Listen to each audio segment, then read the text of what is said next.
Hi and welcome to the Seder Made Simple. This is the first time in who knows how many years that we will not be having a communal Seder here in the Chabad house. And I'm very well aware that due to the corona, everybody's been quarantined and many people are having their Seder at home for the very, very first time. And there's a lot of anxiety about it. How do I make a Seder at home? Do I have all the stuff? Am I going to do it all right? So what I'd like to show you today is how to make a really simple but meaningful Seder. And even if you're by yourself, just follow the instructions and it'll be easy to make. Just one thing though, you're not alone. Millions of Jews all over the world are making Seder in their own homes by themselves. We're not alone. We're a nation celebrating together. Elijah the prophet's coming to each one of our homes. So if you're quarantined and you're by yourself at home, don't worry. You're together with us. You're together with us all together. Okay, in the days before Pesach, don't get worried about shopping and you haven't got this and you haven't got the other. I just want to invite you to make a Chabad Pesach. What do I mean by that? I'll let you into a little secret. Every single year in Chabad, our custom is we don't buy any manufactured goods whatsoever. So we don't have any macaroons, we don't have any potato starch and chocolates and chocolate-covered matzahs. None of that. We have a very simple Pesach. The only thing that we eat is matzah, poultry, eggs, fish, fruit and veg, and that's it. And honestly, it's simple, but it's so healthy. And I just want to invite you to join us to do that as well. If you can't get out to those shops and you can't get your Pesach cheese and butter and who knows what, forget it. It's fine. Of course, unless you need it for medical reasons, but otherwise, have a simple Seder and simple Pesach. What should you do with all your bread and chametz in the house? The halacha is that you're not allowed to have any of your own chametz in your house over Pesach, but if you sold it to a non-Jewish person, as long as it's behind a barrier in a cupboard or in a sealed room, it's fine. So the easiest thing is just stick all your cereals and bread and pasta and whatever you have, whiskey, in a cabinet, seal it up, go online and sell your chametz online. Sold. Just before Pesach, all you need to do in the morning of Erev Pesach or the Eve of Pesach, make a declaration and say that any other chametz which is not sold, but any other chametz which may be in your possession should be considered null and void and hefker. It should be ownerless and like the dust of the earth. And you're ready to go.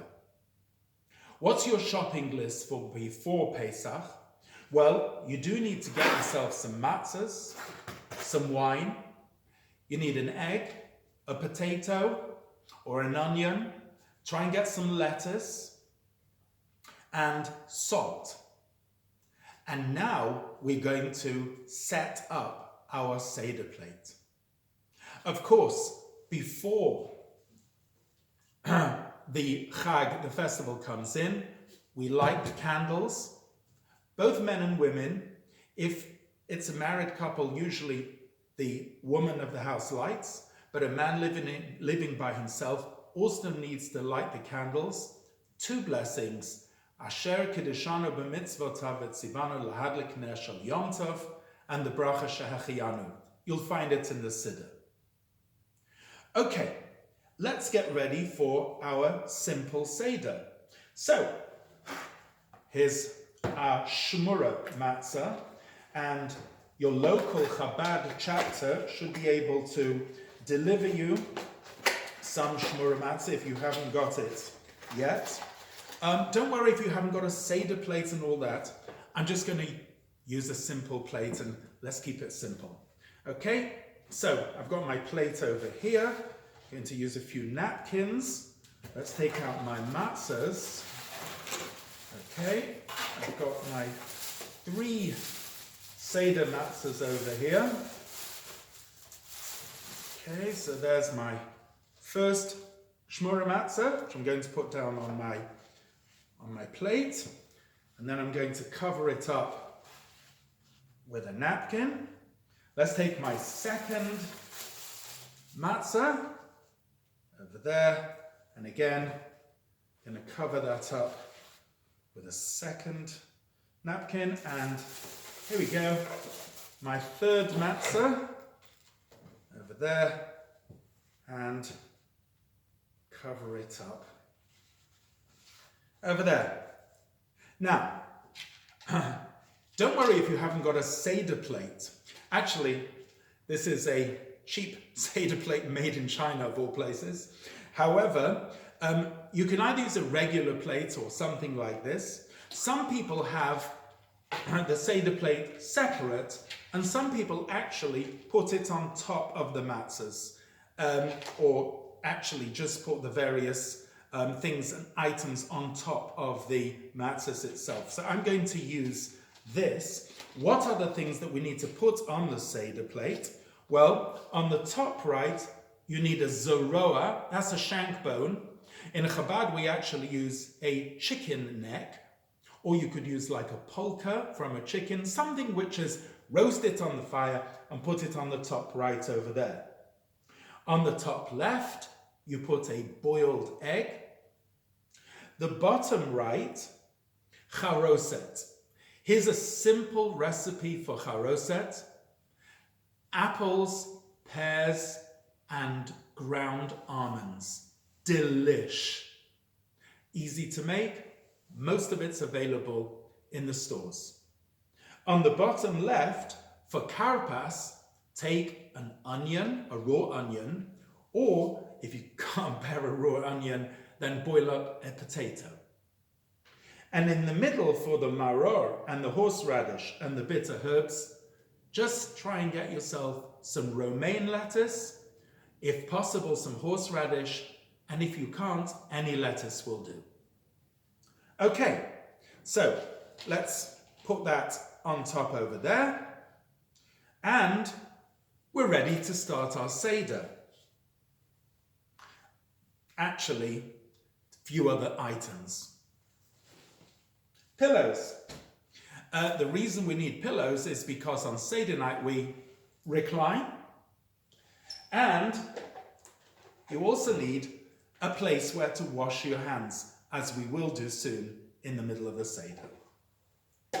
So, light the candles, take some wine or grape juice, or mixture of the both, and fill up the first cup. The cup should contain about 3.5 fluid ounces, 86 milliliters of liquid. I'm going to stand up now and show you how to make Kiddush. Now, here's a Haggadah. If you open up in the Haggadah to the beginning of the Seder, you'll find that that is Kiddush. Again, fill up, pick up the cup of wine, and make the Kiddush starting with the blessing Borei Peri Hagafen. And when you finish the Kiddush, you make the blessing Shehecheyanu, and then you sit and lean to the left and drink the first cup of wine. That's called Kadesh. After you've done Kiddush, you can go to the sink to do this. I'm just doing it here for illustrative purposes. You take a cup, fill it with water, and wash 1, 2, 3. 1, 2, 3. Dry your hands, but don't say a blessing. That's called Urchatz. Kadesh Urchatz. The next step is carapace. Now, here on the Seder plate, you've got an onion. Take a knife, take a little piece of the onion, and dip it in some salt water that you've prepared before the festival. Dip it in and make the bracha, Baruch Atah Hashem, Elokeinu melech haolam, borei peri ha'adama, and eat the carapace.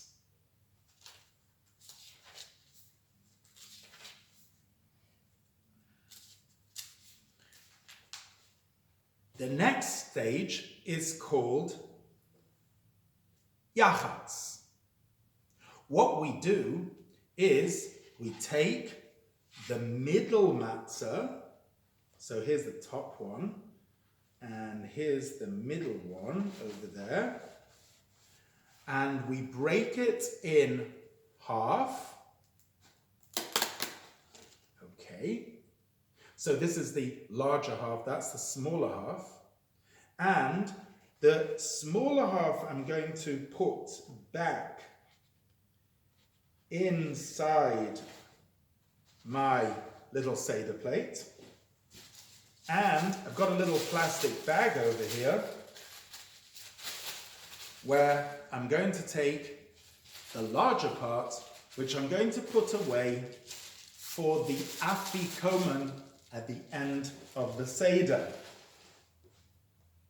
Now, of course, the reason why we have 3 matzot on the Seder table is because, like on every Friday night and festival, we have 2 chalot to remind us of the double portion of manna that came down in the wilderness. So too, on Pesach, we also need 2 chalot to make hamotzi on.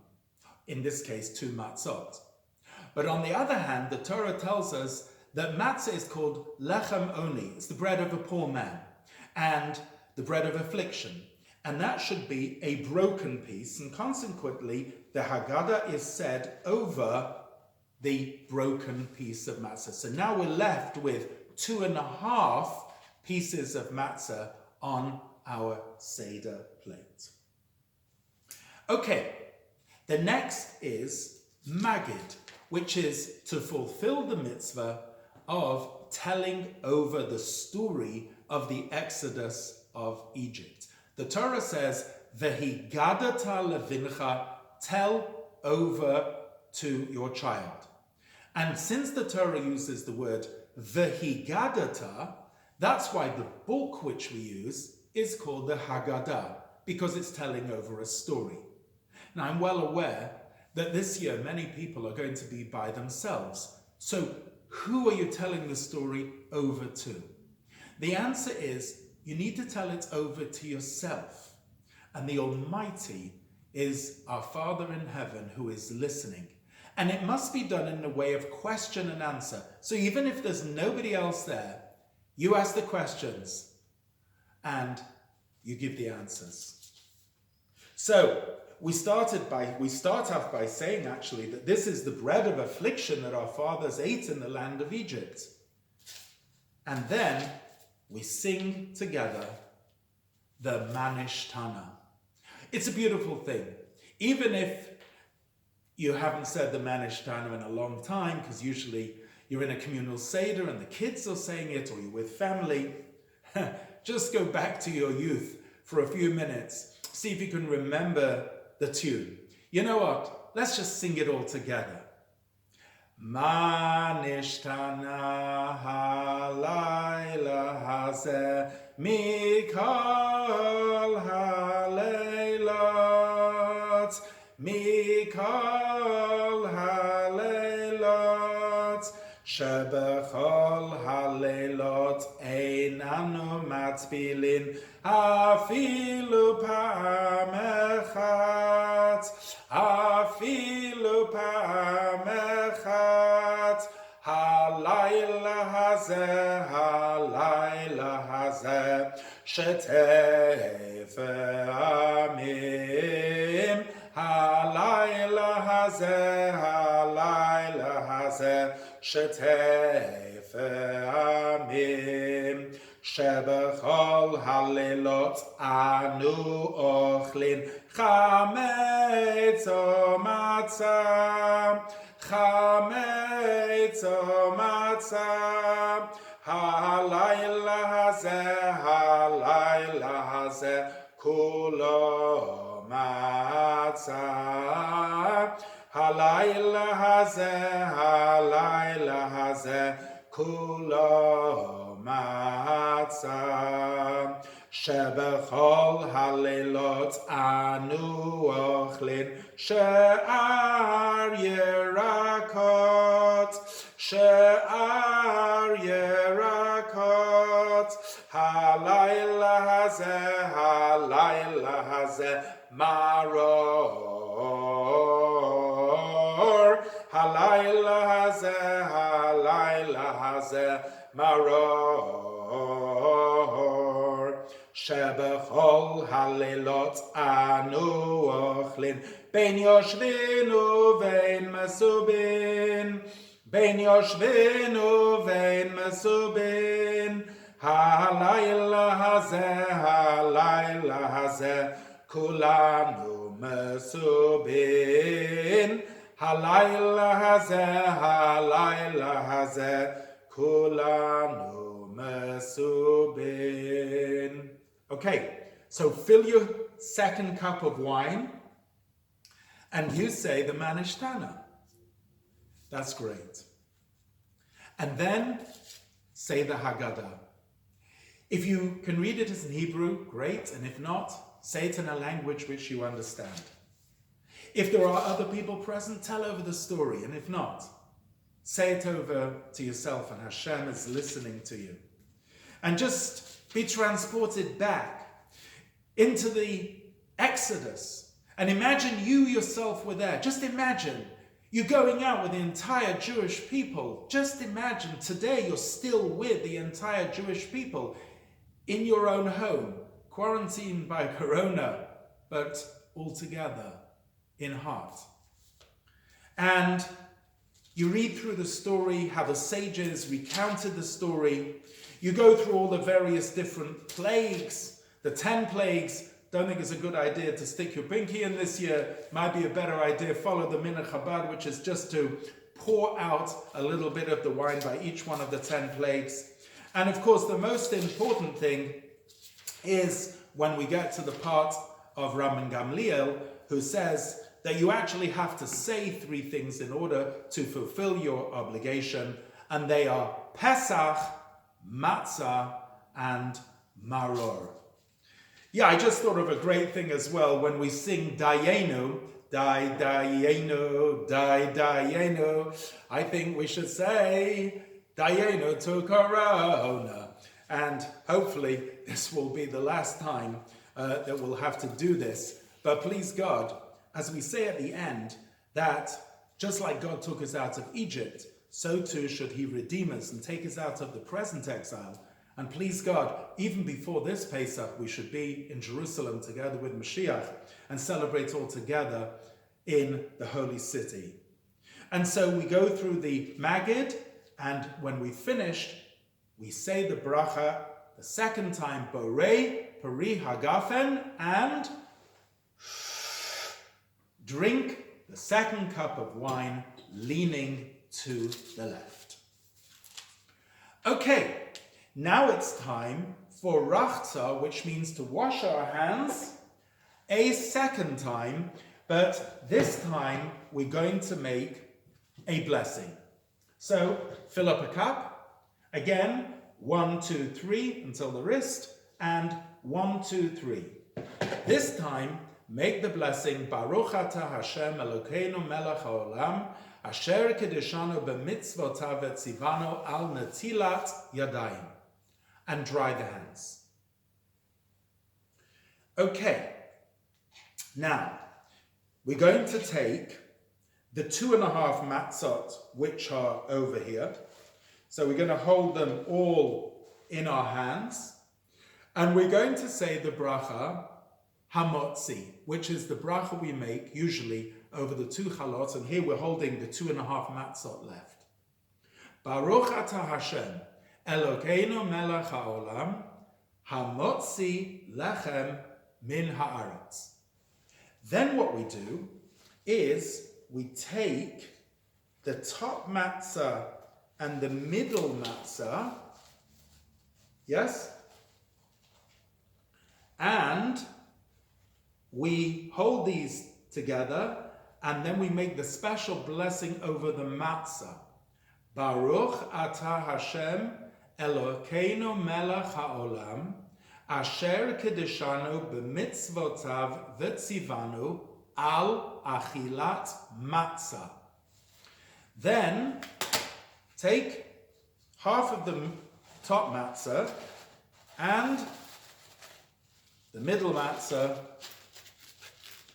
like this, lean to the left and eat the matzah. Now, how much matzah do you actually have to eat? Well, you actually have to eat 27 grams or 1 ounce of matzah. It's about that much matzah. And you should eat it in less than 4 minutes. The Torah says, eat matzah. Don't nibble it, just sit and eat it. And you know something, in those 4 minutes, I'd like you to think of the following meditation. This matzah is called the bread of faith. And it's also called the bread of healing. Please God, this year, this bread should give us faith and it should give us healing.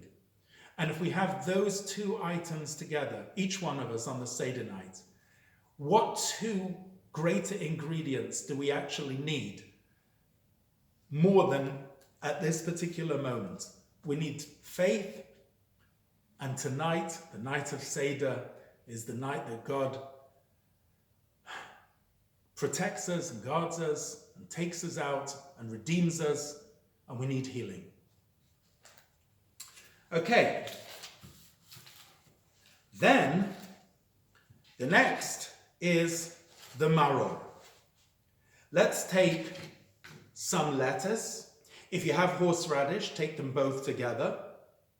And let's make the blessing on the bitter herbs. Baruch atah Hashem Elokeinu melech haolam, asher kedeshanu b'mitzvotav v'tzivanu al achilat maror. We dip it into the charoset and eat the bitter herbs.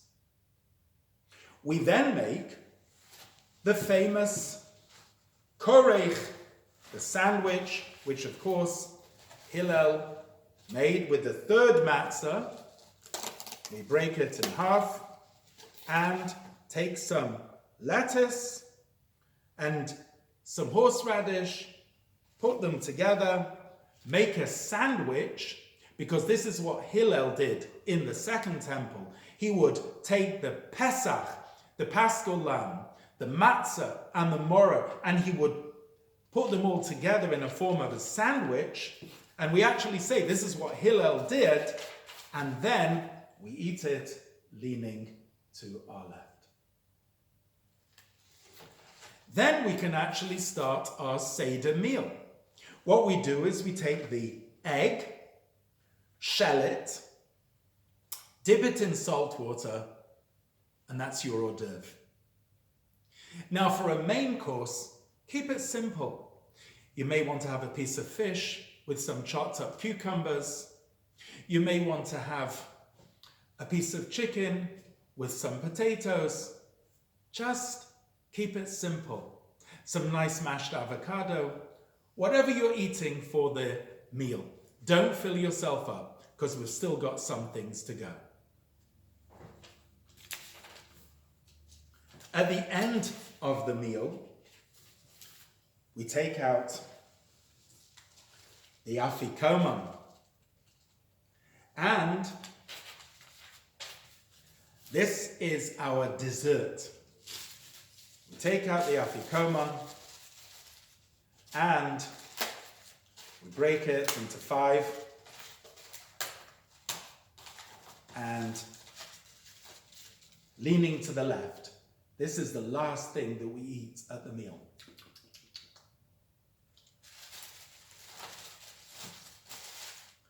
Okay, we're ready for grace after meals. Take fill up the third cup of wine, and then we say grace after meals. If you know how to do the benching, that's great. If not, just read it in English and say thank you to Hashem for a lovely meal. And at the end of that meal, at the end of the grace, then you make the blessing again, Borei Peri Hagafen, and lean to the left and drink the third cup of wine. Exciting part of the Seder now. We take the candles, we walk to the door, and we open the door for Elijah the prophet. We say what it says in the Haggadah, but I think tonight everybody's got a simple request for Eliyahu. Eliyahu, you're the harbinger of redemption. It's time already. Look at this. There's never been a time like this in history. Every single Jewish person is having a Seder, many by themselves at home, but all together. We are keeping your Pesach. Eliyahu, you bring us and announce the redemption. May it be speedily in our days. Amen. Pour the fourth cup of wine. Actually, I apologize, that fourth cup of wine should be poured actually before we open the door for Elijah. Correction. It's okay, even the rabbi makes mistakes. And once we've opened the door for Elijah, which is an intensely spiritual moment, then we come back and we say Hallel. Hallel means praise and thank Hashem. And beautiful, beautiful verses, which King David says over here. Say as much as you can of it. Hodul Hashem ki tov. Thank God, ki li'olam chasto. Have in mind those people who perhaps can't have a Seder because they're just simply hospitalized. Pray for them. Pray for those who are taking care of them. And thank God for whatever we do have. Jews have always looked at the cup which is half full. Let's try and be positive. Let's try and be upbeat. Let's try and be full of faith. And at the end, we again say the bracha, Borei Peri Hagafen, lean to the left and drink the fourth cup of wine. And now we're ready to finish the Seder. Lots of people sing all sorts of songs and so on and so forth at the end of the Seder, but we finished the Seder with just a 3-word exclamation. L'shana haba b'Yerushalayim. Please God, next year in Jerusalem. Please God, next year we'll all be together in Jerusalem with the coming of Mashiach. I hope that has helped you. I hope you have a wonderful, wonderful Seder, and I hope that you are not feeling alone, that you're together with everybody. And please God, if you need any of the items over here to make a simple Seder, make sure to connect with others, and everything will be done to see to it that at least you have your basics. You're not alone. It's not basic. This is going to be the Pesach of your lifetime. Chag Kasher V'Sameach.